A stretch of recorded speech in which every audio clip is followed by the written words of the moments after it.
Baik, Shalom. Selamat sore kepada kita semua. Kita bersyukur boleh bertemu kembali di dalam acara diskusi Sekolah Sabat bersama dengan konsep.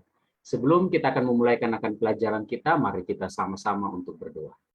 Terima kasih Tuhan, saat ini kami siap untuk mendengarkan akan pekabaran firman Tuhan melalui pelajaran Sekolah Sabat. Biarlah Tuhan akan berkati kami, agar kami boleh dapat mengerti akan pelajaran Sekolah Sabat ini.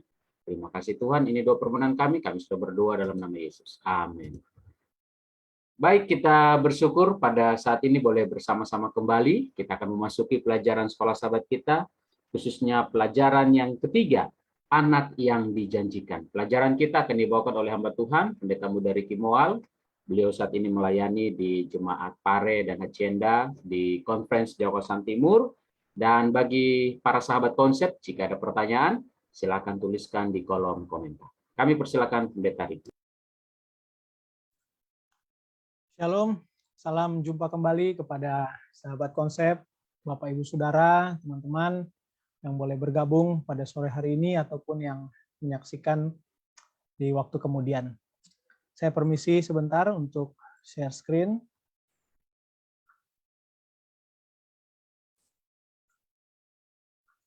Oke. Baik, judul kita saat ini adalah anak yang dijanjikan. Jadi untuk beberapa menit ke depan, saya akan memberikan beberapa pengantar, beberapa isu yang rasanya menarik, dan setelah itu baru kita berdiskusi ya. Jadi kepada saudara-saudara, Bapak Ibu, teman-teman, sahabat konsep yang menyaksikan, bila mana ada tanggapan, ada pertanyaan, silahkan tuliskan di kolom komentar supaya kita boleh berdiskusi dan belajar bersama.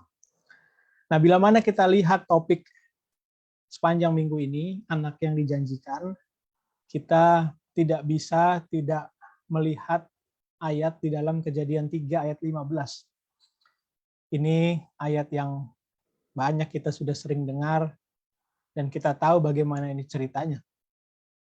Aku akan mengadakan permusuhan antara engkau dan perempuan ini kalimat kepada ular, setan waktu itu, antara keturunanmu dan keturunannya. Dan kalimatnya begitu tegas, keturunannya akan meremukkan kepalamu, keturunan perempuan ini, manusia ini, dan engkau akan meremukkan tumitnya. Jadi apapun yang terjadi, kalau kepalanya sudah remuk, mau tumitnya diremukkan, kita tahu siapa yang menang. Yang menang adalah yang berhasil meremukkan kepalanya. Nah, inilah cerita yang terjadi di Taman Eden ya, peristiwa Adam dan Hawa jatuh ke dalam dosa. Nah, sejak peristiwa ini, Adam dan Hawa itu begitu mengingat janji ini. Dan mereka berharap bahwa kegenapannya segera terjadi. Nah, hamba Tuhan Nyonya Awet menuliskan dalam buku Alfa Omega, mereka menyambut anak sulung mereka dengan segala sukacita, mengharap bahwa mungkin dialah pelepas itu.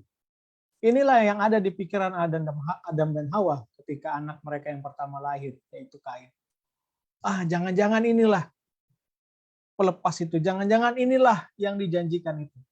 Tapi kita tahu ceritanya bahwa bukan itu.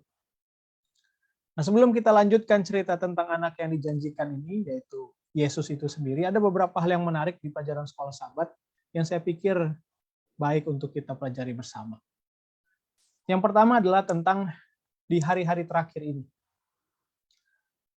Kalau kita lihat di buku Ibrani pasal yang pertama ayat yang kedua, di sana ada kalimat, maka pada zaman akhir, atau yang dalam bahasa Inggris disebut last days. Pada zaman akhir ini, ia telah berbicara kepada kita dengan perantaran anaknya, yang telah ia tetapkan sebagai yang berhak menerima segala yang ada. Dan di situ disampaikan juga bahwa dialah yang telah menjadikan alam semesta. Hari-hari yang terakhir ini, ketika Alkitab bicara tentang masa depan, ada dua ekspresi atau ada dua macam kalimat. Yang pertama adalah, kalau dalam bahasa Indonesia disebut kemudian hari, atau yang dalam Alkitab bahasa Inggris disebut latter days, dan hari-hari yang terakhir atau last days. Nah, ketika ini muncul, itu berbicara tentang masa depan secara umum. Ini yang pertama. Beberapa contoh ayatnya bisa kita lihat di Ulangan 4 ayat 30. Dan juga bisa kita lihat di Yesaya 2 ayat 2 sampai 3. Disitulah muncul kata kemudian hari dan hari-hari terakhir. Ini berbicara tentang masa depan secara umum, ya, secara umum yang ada di depan. Tapi ekspresi satu lagi adalah kata akhir zaman yang dalam bahasa Indonesia, atau di dalam bahasa Inggris disebut the time of the end. Ini bicara spesifik tentang hari-hari terakhir sejarah bumi kita. Nah, kita bisa kemunculannya ada di Daniel 8 ayat 17 dan juga di Daniel 12 ayat 4. Jelas sekali akhir masa dan juga akhir zaman. Nah, bicara tentang hari-hari terakhir ini, beberapa nabi perjanjian lama itu menuliskan ya bahwa di zaman akhir atau yang pertama tadi ya latter days atau yang masa depan secara umum ya. Apa yang disampaikan di sana? Membangkitkan seorang raja yang menghancurkan musuh umatnya, yang menarik bangsa-bangsa ke Israel. Nah, ketika ini Paulus berkata bahwa janji-janji ini digenapi di dalam Yesus. Jadi yang pertama tadi kan ada dua ekspresi tadi ya. Yang pertama di zaman akhir itu dia digenapi oleh Yesus. Dia mengalahkan iblis dan menarik semua bangsa kepada dirinya. Nah, dalam pengertian ini, hari-hari terakhir yang pertama tadi, last days, itu dimulai karena Yesus telah menggenapi janji Allah. Ya, inilah penggenapan dari beberapa ayat kitab suci ketika bicara tentang masa depan ya, bagian yang pertama tadi. Ada janji kebangkitan, ada janji ciptaan yang baru, ada janji tentang bagaimana kerajaan Tuhan itu nanti akan didirikan. Nah, Bapak Ibu Saudara, apa yang mau disampaikan adalah ini semua hanya permulaan. Apa yang mulai dilakukan sejak kedatangan Yesus yang pertama. Dan semua ini nanti akan digenapi, diselesaikan pada waktu kedatangan Tuhan yang kedua. Nah, itu tentang hari-hari terakhir. Kalau kita mau bicara tentang bagian yang kedua tadi, the time of the end, kita tahu itu merujuk kepada akhir zaman, dan bila mana kita mau pergi lebih dalam lagi, itu juga dimulai dari 1844. Tapi diskusi ini tidak bicara tentang itu sekarang. Nah, yang menarik berikutnya dari pelajaran sekolah sahabat adalah tentang ini, Ibrani 1 ayat 5.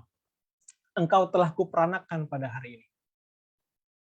Anakku engkau telah kuperanakan, atau dalam bahasa Inggris, yang mungkin kita sering sebut begotten pada hari ini. Dan aku menjadi bapaknya, dan ia akan menjadi anakku. Ketika bicara tentang hal ini, yang mungkin ada di pikiran kita adalah apakah artinya Yesus diperanakan dan kapan ini terjadi? Nah, ketika beberapa orang membaca ayat ini, mereka juga berpikir ada waktu atau ada masa di mana Yesus tidak ada. Karena Bapa dulu baru akhirnya diperanakan.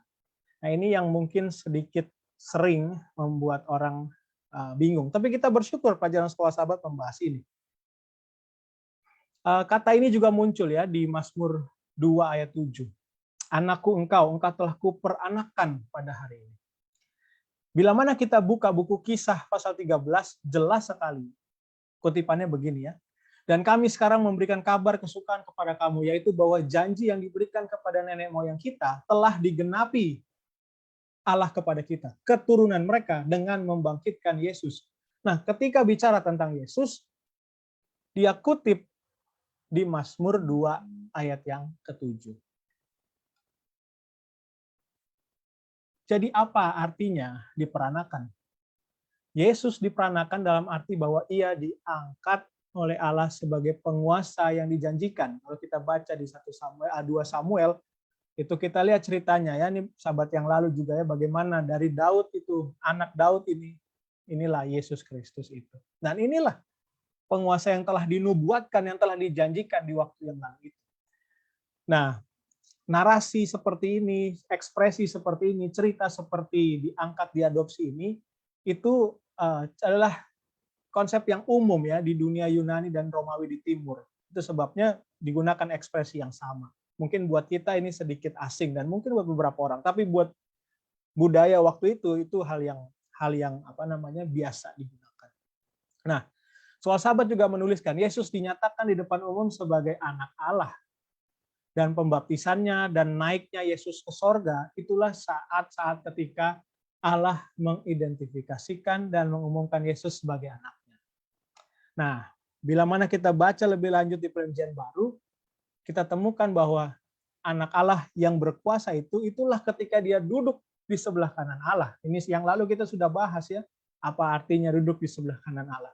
Dan itulah pemenuhan janjinya, karena Yesus bukan hanya jadi raja di dunia ini, bukan hanya memerintah di dunia ini, lagi-lagi sahabat yang lalu, tapi di sorga dan di seluruh dunia. Dan inilah yang terjadi ya. Jadi kata memperanakan Yesus ini mengacu pada awal pemerintahan Yesus atas bangsa-bangsa. Ini kita perlu garis bawahi ya. Bukan bicara tentang keberadaannya. Kenapa kita seringkali menjadi bingung tentang kata begotten ini? Karena kita pikir ini bicara tentang keberadaan Yesus. Tapi kalau kita membaca Alkitab secara menyeluruh, membandingkan ayat dengan ayat yang mana itu prinsip menafsirkan Alkitab, kita akan menemukan kesimpulannya bahwa ini bicara mengacu awal pemerintahan Yesus atas bangsa-bangsa yang duduk di sebelah kanan Allah, itu bukan tentang keberadaannya di masa kekekalan yang mungkin banyak orang bicarakan. Kenapa? Karena Alkitab dengan jelas mengatakan, bahkan di buku yang sama, penulis buku Ibrani menuliskan, Yesus tidak berawal dan hidupnya tidak berkesudahan. Bagaimana mungkin kita gunakan ayat yang lain mengatakan Yesus sempat tidak ada, sementara di buku yang sama dituliskan dia tidak berawal dan tidak berkesudahan, dan dia kekal karena dia tetap sama, baik kemarin maupun hari ini dan selama-lamanya. Nah, jadi gagasan tentang Yesus sebagai anak tunggal ya, ini di dalam Sekolah Sahabat Bahasa Indonesia atau only begotten son, itu tidak urusan dengan sifat Kristus sebagai keilahiannya, nggak pernah bicara tentang itu, tapi bicara tentang perannya dalam rencana keselamatan ketika dia sudah memerintah ya, duduk di sebelah kanan Bapa. Saya pikir Sekolah Sahabat ini begitu jelas memberikan pelajaran bagi kita. Dan sebagai penutup ya, ada beberapa poin penting. Pertama, fungsi Yesus anak Allah datang ke dunia ini, yaitu mengungkapkan Bapa kepada kita. Itulah disebut Son of God, anak Allah. Dan ketika disebut sebagai anak Daud, anak Abraham atau anak Adam, inilah dia menunjukkan ya, melalui Bapa dia berjanji dan digenapi mengalahkan musuh dan memerintah dunia. Dan ketika Bapa menyatakan inilah anakku yang kukasihi, kepadanya aku berkenan, ini menandakan Allah berbicara kepada Yesus selaku wakil manusia. Dan suara yang sama yang berkata kepada Yesus berkata juga kepada setiap saudara dan saya yang mau percaya, ya. Dan di zaman akhir atau kemudian hari atau hari-hari terakhir ini dimulai saat kedatangan Yesus ke dunia ini ya. Dan ketika bicara ekspresi yang kedua akhir zaman, kita tahu itu sejak 1844. Lalu yang berikutnya, ketika cerita Yesus dibandingkan oleh cerita nabi-nabi di Perjanjian Lama, Yesus ini jauh lebih lebih unggul ketika bicara tentang pekabarannya. Kenapa? Yesus adalah Allah langsung yang menyampaikan kepada manusia, dan inilah wujud cahaya kemuliaan Allah. Apa itu cahaya kemuliaan Allah? Kehadiran Allah di tengah umatnya. Lalu Yesus juga disebutkan lebih tinggi daripada malaikat. Malaikat-malaikat menyembah Allah dan menyembah Yesus. Yesus disembah, sementara malaikat-malaikat melayani Bapa, dan mereka yang akan diselamatkan. Saya ingin menutup ini dengan satu kutipan dari hamba Tuhan Nyonya White dalam buku Para Nabi dan Raja halaman 426. Nyonya White bilang, kawan-kawan pengembara, saudara dan saya, kita ini pengembara. Ketika masih di tengah-tengah bayang kekalutan dunia ini, juru selamat segera bawa kelepasan dan kelegaan. Karenanya, kita perlu memandang dengan iman kebahagiaan yang akan datang. Kenapa? Karena di hadirat Tuhan, kesusahan dan penderitaan hidup ini tidak ada artinya dibandingkan dengan kemuliaan yang akan kita nikmati. Yang lama tidak diingat lagi dan tidak akan timbul dalam hati. Dan hamba Tuhan Nyonya White menutup bagian ini dengan mengutip Ibrani 10 ayat 35 dan 36. Inilah tugas kita sekarang. Jangan kamu melepaskan kepercayaanmu. Bapak Ibu Saudara, pelajaran minggu ini begitu banyak pelajaran tentang doktrin, pemahaman. Tapi paling penting adalah jangan kita lepas ini, karena upah besar menantinya. Bagaimana kita perlu ketekunan untuk melakukan kehendak Allah, sehingga kita beroleh apa yang dijanjikan. Mudah-mudahan pengantar yang singkat ini boleh jadi bahan diskusi, belajar kita, supaya kita boleh mendapatkan banyak pengalaman pelajaran dari sekolah sahabat ini. Terima kasih, Tuhan memberkati.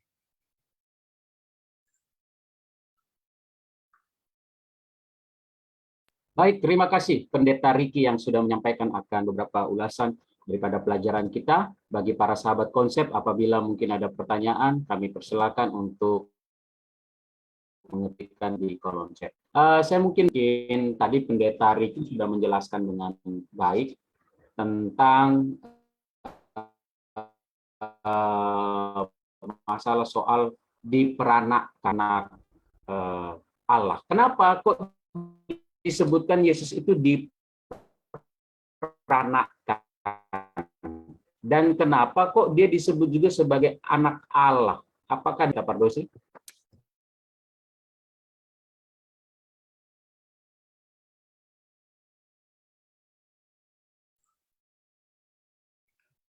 Oke, baik. Saya tidak tahu apa Pendeta Adrian masih bersama kita, tapi tadi sempat terputus. Tapi saya sempat tangkap pertanyaannya. Saya coba jawab yang kenapa Yesus disebut anak Allah. Ya, tadi seperti yang sudah ada di slide, kenapa Yesus disebut sebagai anak Allah? Salah satunya adalah inilah mengungkapkan Bapa kepada kita. Ya, mengungkapkan Bapa kepada kita melalui hadirnya Yesus di dunia ini. Di pelajaran sekolah sahabat ada ilustrasi yang menarik yang digunakan. Bagaimana kita bisa menikmati, mengetahui, merasakan matahari adalah melalui cahayanya. Ya. Kira-kira seperti itu juga bagaimana kita bisa merasakan Bapa. Karena kita tidak bisa lihat lagi ya, karena keterbatasan kita. Yesus datang ya sebagai cahaya kemuliaan Allah. Nah, itu yang yang pertama yang bisa saya jawab.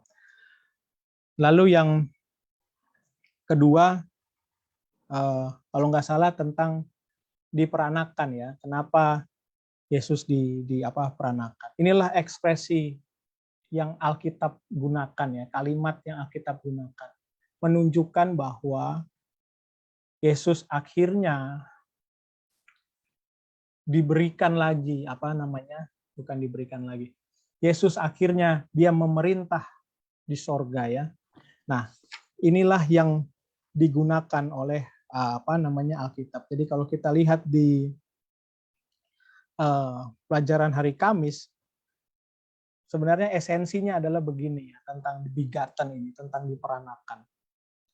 Ini nggak pernah bicara tentang kepribadian atau keilahian Yesusnya ya. Itu bukan tentang itu. Tapi ketika dibilang diperanakan itu mengacu kepada bahwa akhirnya Yesus duduk di sebelah takhta kanan Allah.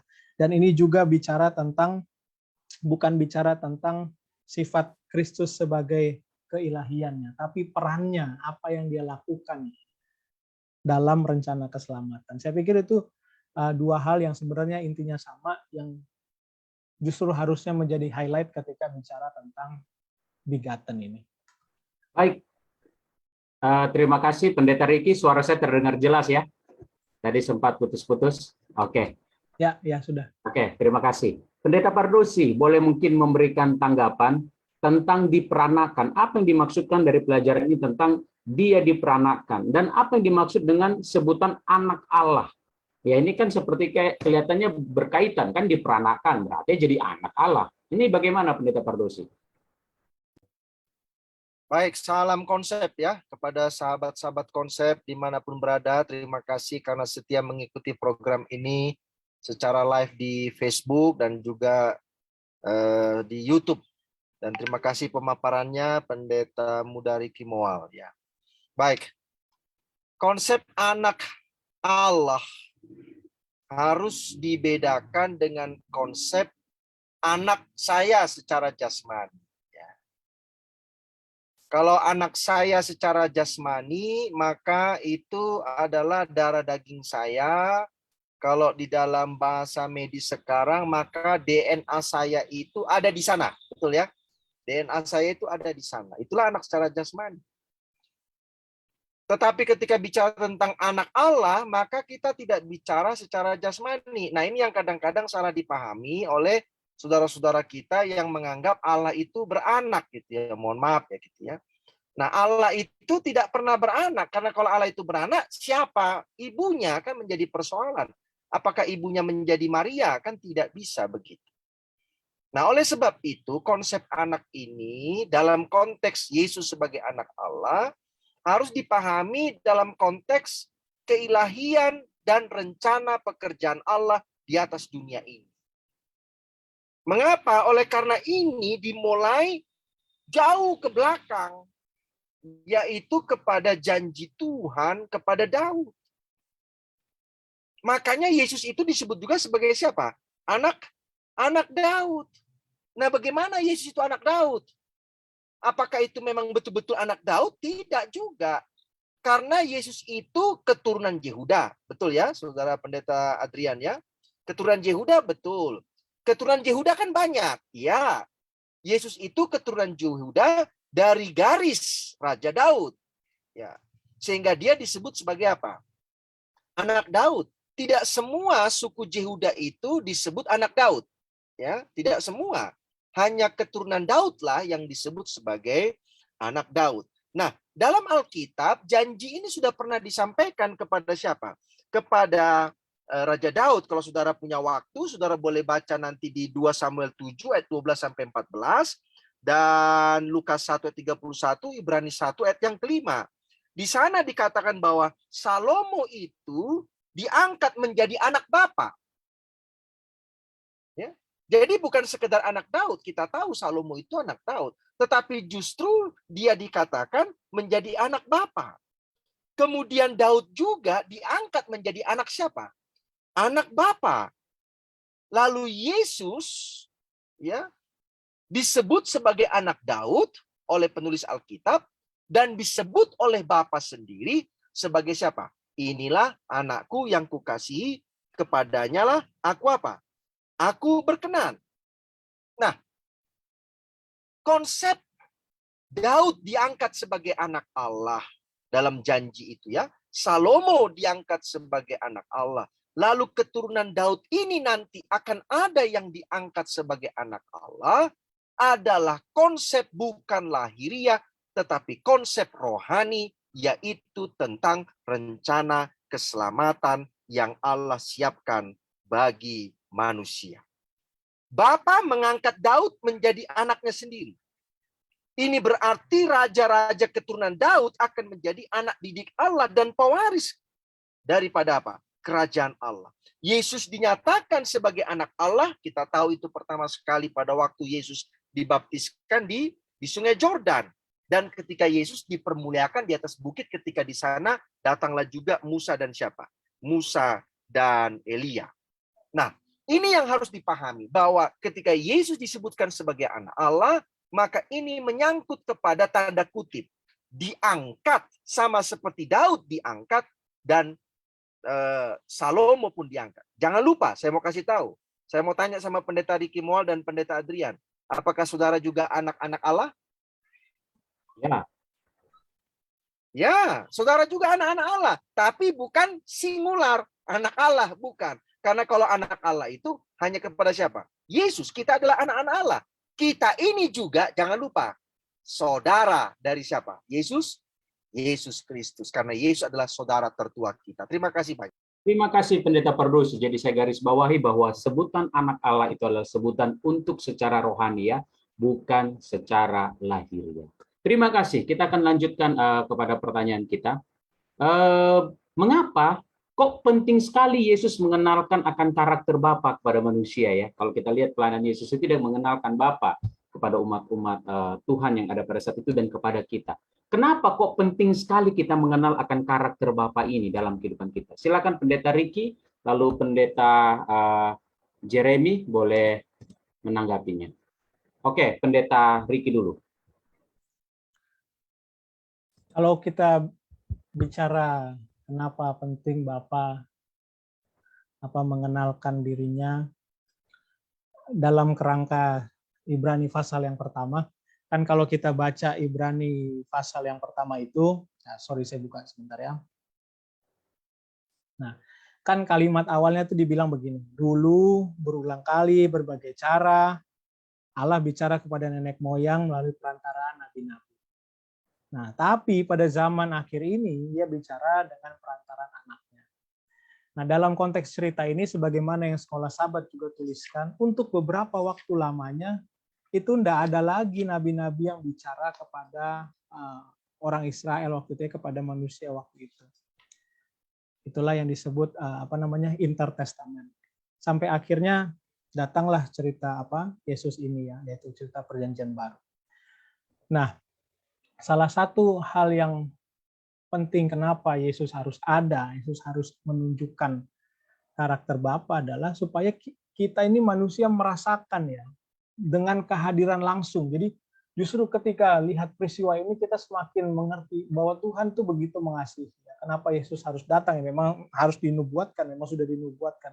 Tapi kita jadi kenal gitu kan, barang siapa melihat aku ya telah melihat Bapa. Kan begitu di refleksinya gitu, atau bilang bahasa Alkitabnya cahaya kemuliaannya gitu.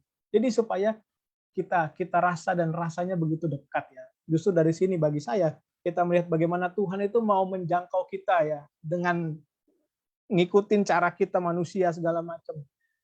Tujuannya supaya kita kembali lagi mengenal kasih daripada Bapa. Itu mungkin yang saya bisa tanggapi, Pendeta. Terima kasih, Pendeta Ricky. Saya mau beralih kepada Pendeta Pardosi. Kenapa kok penting sekali Yesus ini mengenalkan akan karakter Bapa kepada kita, khususnya pada zaman ini? Baik, terima kasih ya. Manusia itu diciptakan menurut gambar dan rupa Allah. Dalam Kejadian pasal yang pertama ayat 26 sampai 28. Artinya bahwa gambar dan karakter Allah itu ada pada diri manusia.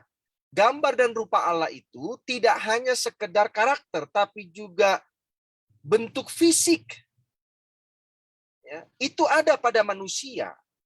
Nah, ketika karakter itu ditanamkan Tuhan dalam diri manusia, maka manusia itu sudah mengenal Tuhan, tetapi Tuhan itu menunjukkan dirinya langsung pada manusia, sehingga manusia itu akan lebih memahami Tuhan.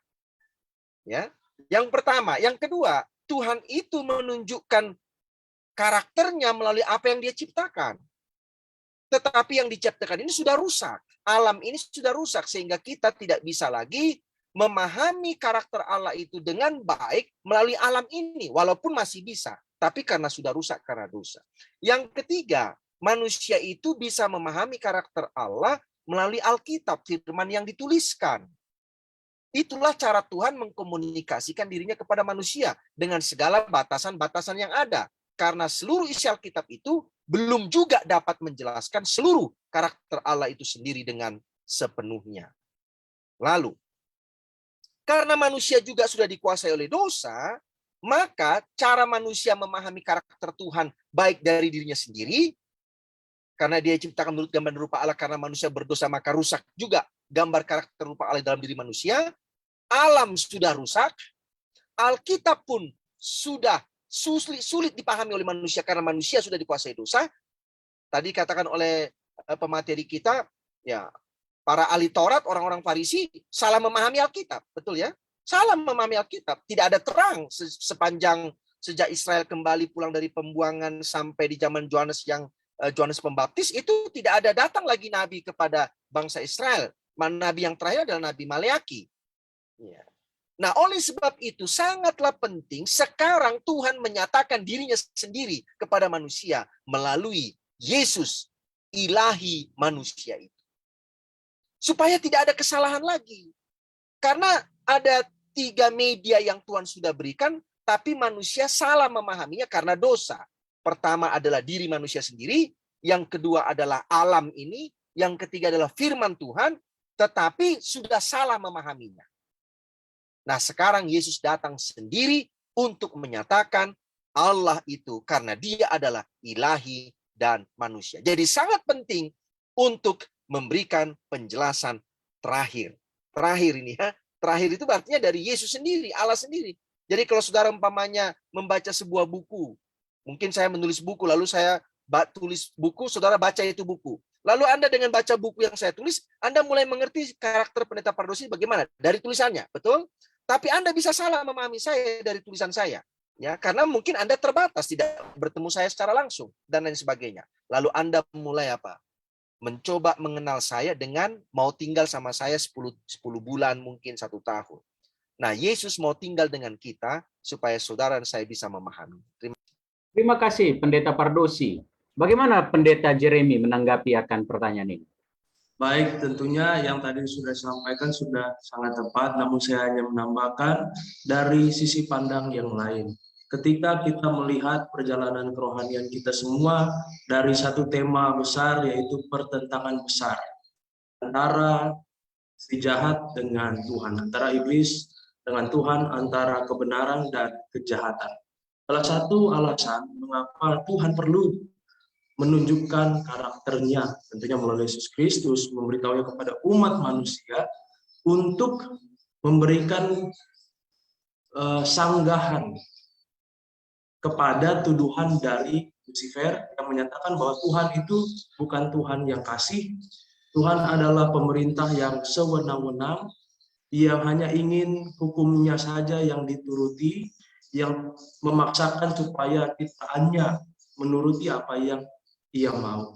Namun ketika dari tuduhan-tuduhan itu, itulah alasannya mengapa Tuhan perlu menyampaikan karakternya kepada umat manusia seperti yang tadi tentunya Sir Pardosi sudah sampaikan, baik melalui Allah, melalui Yesus Kristus, yang bisa menguatkan umat manusia dan menjadi bukti bagi seluruh alam semesta bahwa tuduhan Lucifer dan juga pengikut-pengikutnya malaikat-malaikat jahat adalah salah. Dan nama Tuhan bersih di atas seluruh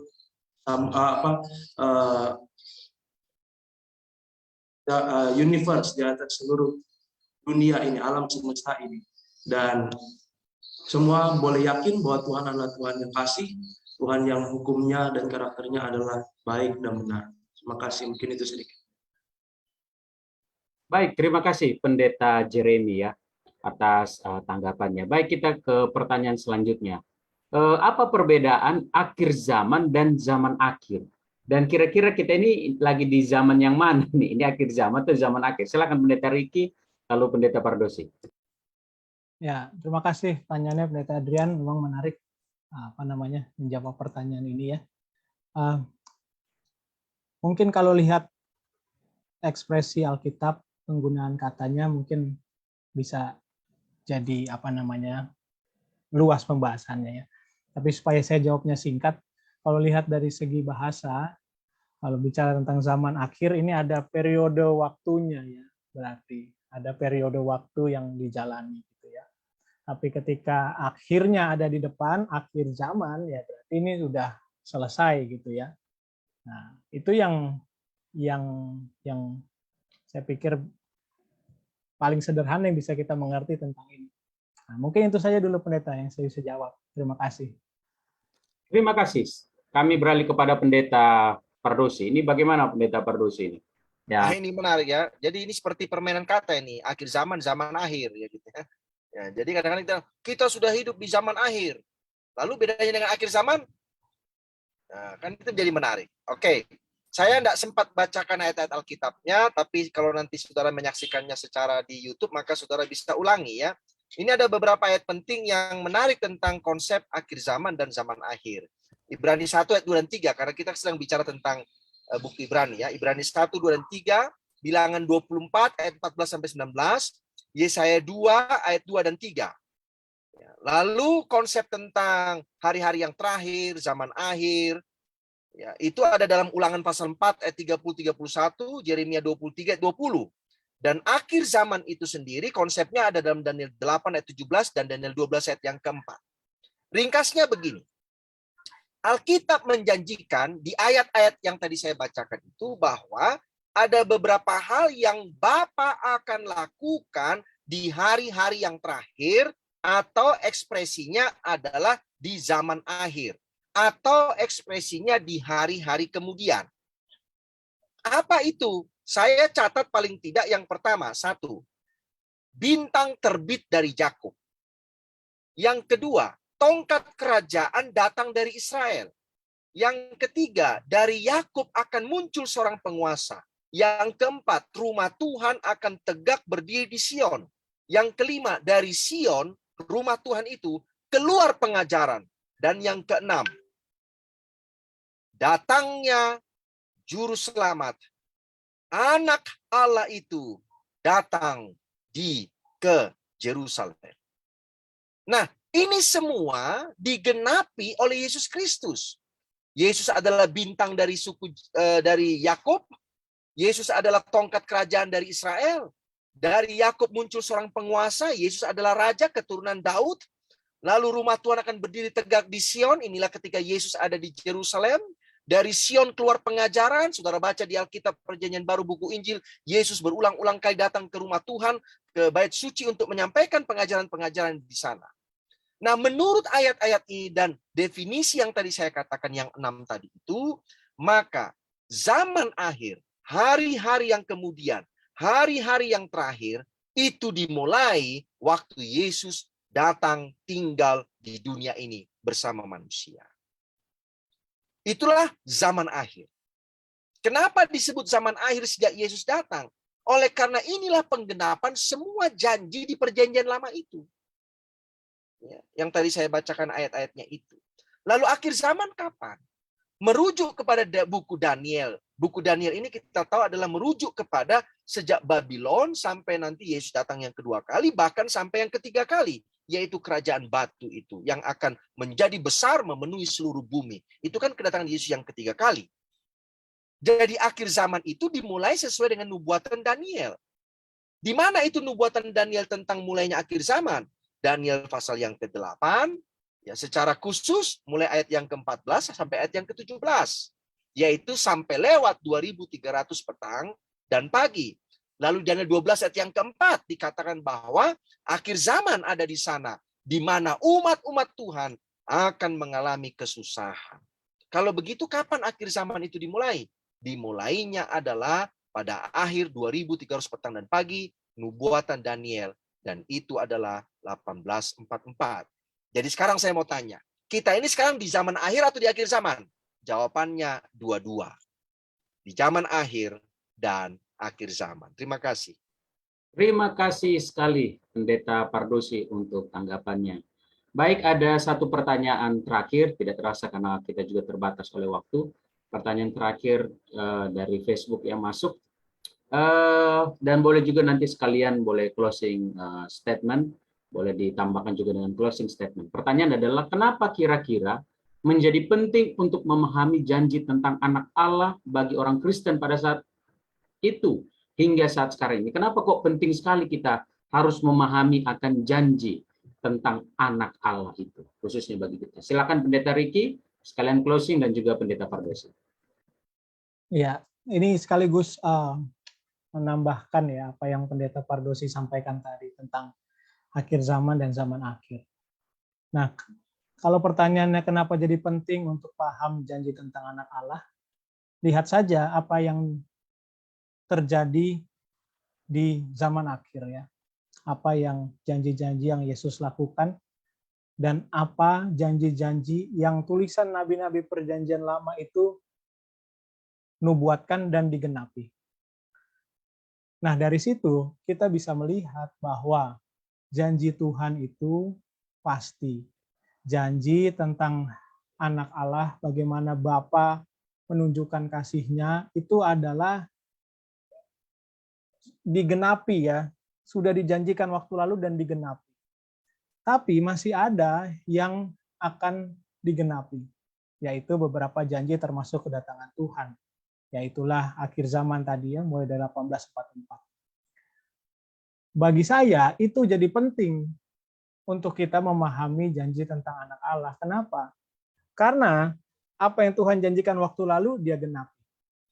Apalagi alasannya kita nggak percaya sekarang. Sementara di saat yang sama kita sedang menghadapi sesuatu yang Tuhan sudah sampaikan, Tuhan janjikan dia akan datang. Masa iya kita nggak mau percaya gitu? Sementara yang lalu dia sudah lakukan, itu sudah cukup buat kita percaya. Sekarang kita menghadapi ke depan, kita pilihannya bagi saya tidak ada, selain hanya percaya kepada seseorang yang sudah menggenapi janjinya. Dan itu bagi saya, sangat penting ya. Sangat-sangat penting untuk orang Kristen saat ini. Apa langsung closing statement, Pendeta? Iya, langsung closing. Oke. Sebagai closing statement ya, di pelajaran sekolah sahabat itu dituliskan ada namanya ortodoksi dan ortopraksi. Ortodoksi itu bicara tentang kepercayaan atau keyakinan. Sementara ortopraksi itu bicara tentang praktek atau kelakuan. Bapak Ibu Saudara, kalau kita belajar buku Ibrani ini, ada begitu banyak doktrin ya, bahkan begitu dalam. Apalagi di minggu ini, terutama di minggu ini.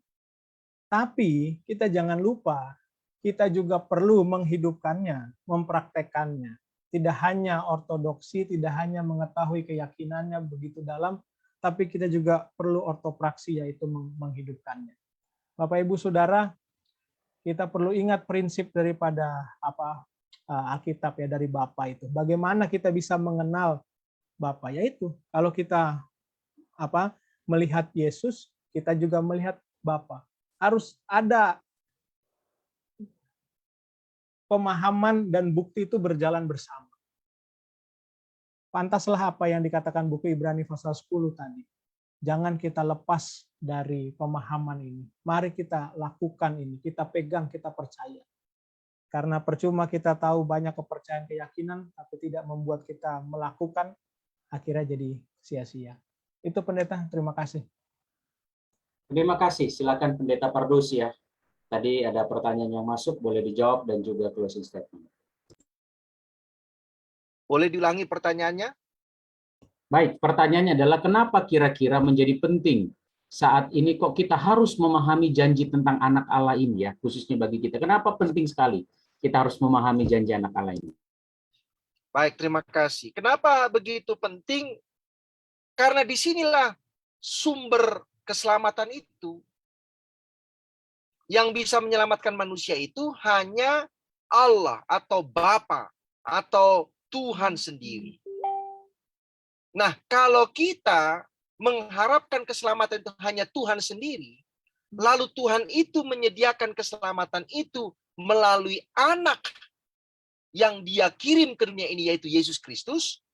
Nah, kalau kita tidak paham siapa Yesus ini, sudah pasti kita tidak akan mau menerima Yesus. Nah, kalau kita tidak menerima Yesus Kristus menurut Alkitab, ya sudah barang tentu Yohanes 3:16. Barang siapa yang percaya akan selamat. Nah, kalau kita tidak menerima Yesus sebagai sumber keselamatan kita, maka siapa kira-kira yang akan menyelamatkan kita? Kan tidak ada lagi. Jadi ini begitu penting memahami, menerima Yesus sebagai anak yang dijanjikan.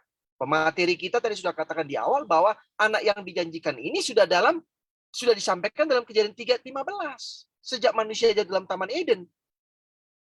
Lalu itu ditunggu-tunggu. Jangan-jangan Hawa itu mengharapkan Kain sebagai apa? Anak yang dijanjikan itu. Jangan-jangan kan gitu. Ternyata anak yang diharapkan jadi anak yang dijanjikan sebagai penebus juru selamat itu malah menjadi pembunuh pertama. Nah, inilah jadi stres lah Hawa kan. Lah kalau ini yang saya harapkan jadi penebus kok malah dia jadi pembunuh pertama. Berarti ini bukan anak yang dijanjikan. Apakah jatuh kepada Set? Sudah tidak lagi. Karena sudah terjadi proses yang tidak direncanakan oleh Tuhan terhadap manusia. Jadi inilah closing statement saya. Yesus adalah anak yang dijanjikan itu. Bagaimana saya yakin, bagaimana saudara yakin bahwa Yesus adalah anak yang dijanjikan? Maka nubuatan-nubuatan di Alkitab Perjanjian Lama itu tentang datangnya seorang anak, khususnya kepada Daud dijanjikan itu, dipenuhi dalam diri Yesus. Bukan dipenuhi oleh keturunan-keturunan Daud, raja-raja Daud, Israel atau Yehuda. Karena itu semua sudah habis sebelum pembuangan. Betul ya? semua keturunan Daud yang menjadi raja-raja Yehuda itu sudah habis sebelum pembuangan. Setelah pembuangan tidak ada lagi raja di Israel atau Yehuda. Makanya Yesus ketika disalibkan inilah raja orang Yahudi. Kenapa? Karena mereka mengolok-olok Yesus yang sebagai raja tapi kok malah mati. Bukan malah apa? Membuat atau membangun sebuah kekuatan kerajaan Israel yang baru. Jadi sangat penting untuk kita memahami siapa Yesus itu. Dia bukan sekedar manusia yang baik. Dia bukan sekedar nabi. Dia bukan sekedar orang yang mengajarkan kebenaran. Tapi dia adalah ilahi menjadi manusia. Dan di dalam Yesuslah rencana keselamatan menjadi nyata bagi manusia. Terima kasih banyak. Terima kasih Pendeta Pardosi untuk tanggapan dan juga akan closing statement-nya. Kita bersyukur kita boleh mempelajari akan pelajaran daripada sekolah sahabat kita. Dan saat ini kita akan mengakhiri akan kegiatan kita. Saya minta kesediaan dari Pendeta Muda Alexander untuk boleh memimpin doa tutup. Kita bersatu dalam doa. Bapa kami di sorga, terima kasih atas berkat-Mu. Pada sore hari ini kami boleh belajar akan pelajaran sekolah sahabat kami yang boleh membawa pemikiran kami mengenai ada satu anak yang dijanjikan, yang adalah Yesus Kristus, untuk boleh dikirimkan di dunia, ke dunia untuk boleh menjadi perantara bagi kami menerima keselamatan. Kami bersyukur belajar di dalam buku Ibrani, banyak pemahaman yang buku ini sampaikan, di mana Yesus digambarkan sebagai anak, dan Yesus digambarkan sebagai imam, dan Yesus digambarkan sebagai raja. Kami percaya Tuhan, semua yang boleh digambarkan ini membawa pemahaman lebih baik bagi kami untuk mengerti bahwa Engkau adalah Allah kami yang memberikan keselamatan kepada kami manusia berdosa. Oleh karena itu, melalui anak yang dijanjikan ini, yang adalah Yesus Kristus, biarlah kami boleh menerima apa yang boleh Dia tinggalkan melalui firman Tuhan yang kami boleh pelajari. Dan biarlah iman kami bertumbuh dari hari ke hari, sampai kedatangan Tuhan kali yang kedua, kami dijemput untuk masuk ke dalam kerajaan surga. Tuhan, kami memohon, biarlah untuk seluruh sahabat-sahabat konsep yang menyaksikan di YouTube maupun di Facebook, mereka boleh lebih memahami lebih baik akan pelajaran diskusi sekolah sahabat kami ini, supaya di hari-hari mendatang kami boleh memahami firman Tuhan lebih mendalam. Terima kasih juga untuk hamba Tuhan, Pendeta Pardosi yang putus, dan juga Pendeta Ricky yang boleh memberikan materinya bagi kami. Biarlah Engkau boleh berkati mereka di dalam pelayanan, sehingga segala sesuatu yang mereka perbuat menjadi kepujian dan kehormatan bagi Tuhan. Dalam doa dan pengharapan kami Bapa, dalam nama Yesus kami berucap syukur. Amin. Amin. Terima kasih atas pelayanan-pelayanan dari hamba-hamba Tuhan. Kami tetap mengundang para sahabat konsep untuk menyaksikan akan tayangan diskusi sekolah sahabat kami. Boleh dibagikan kepada saudara-saudara kita. Dan jangan lupa juga kunjungi akan YouTube kami di Cohen Serves People. Jangan lupa like, comment, and subscribe, sehingga itu boleh menjadi berkat sukacita bagi pekerjaan Tuhan. Terima kasih, Tuhan memberkati kita semua.